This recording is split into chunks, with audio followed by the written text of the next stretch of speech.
For the first time, President Biden comments on the deadly wildfires in Hawaii and his plans to visit the scene. And new data shows how television viewers are changing the industry in historic ways. The Rundown starts now.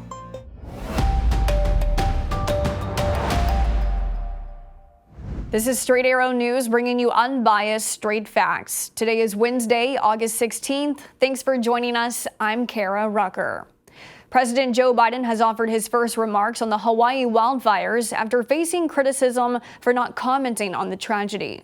Biden reassured the island of Maui federal resources were on the ground and there to stay for as long as it takes. Biden also promised to visit the devastated areas, but did not provide a specific date. My wife Jill and I are going to travel to Hawaii as soon as we can. That's what I've been talking to the governor about. I don't want to get in the way. I've been to too many disaster areas. But I want to go make sure we got everything they need. I want to be sure we don't disrupt the ongoing recovery efforts.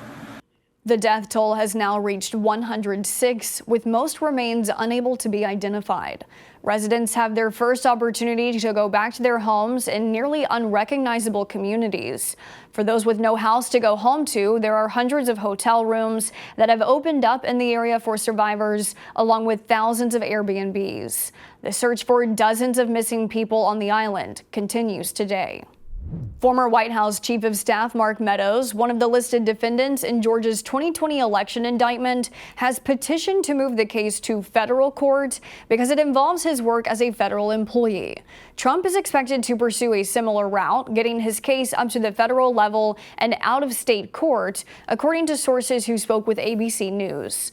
Attorneys for Mark Meadows say they are also pushing to dismiss the charges against him, saying nothing he's alleged to have done in the indictment is criminal.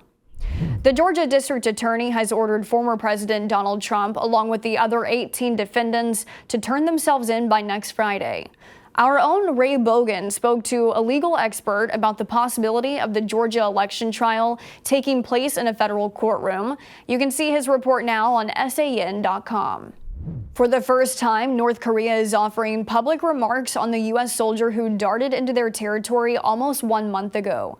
A spokesperson says Travis King confessed to illegally crossing into the North, claiming King was seeking refuge from the U.S. Army after being racially discriminated against and was receiving inhumane maltreatment.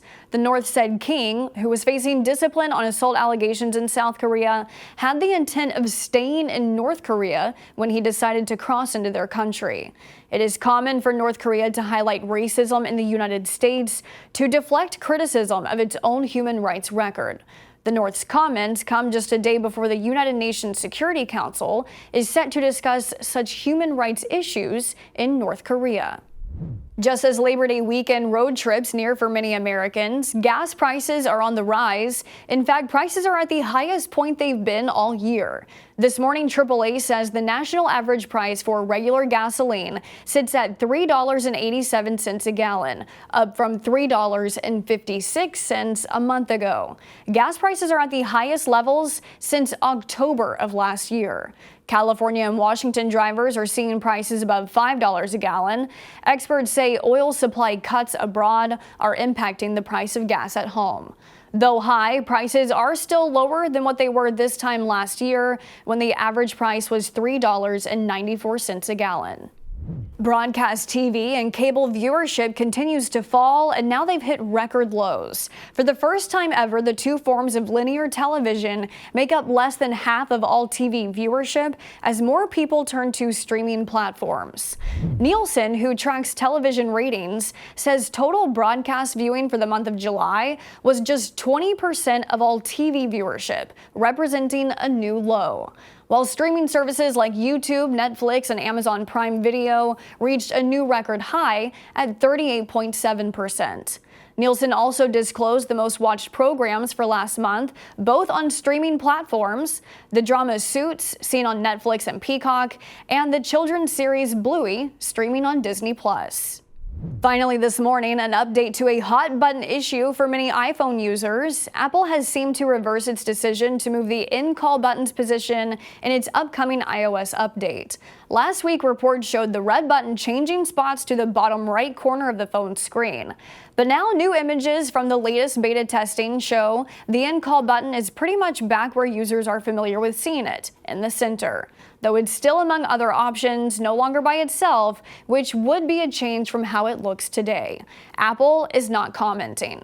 The bottom line, the interface changes are not finalized yet, and we won't know for sure where the end button will end up until the update is released.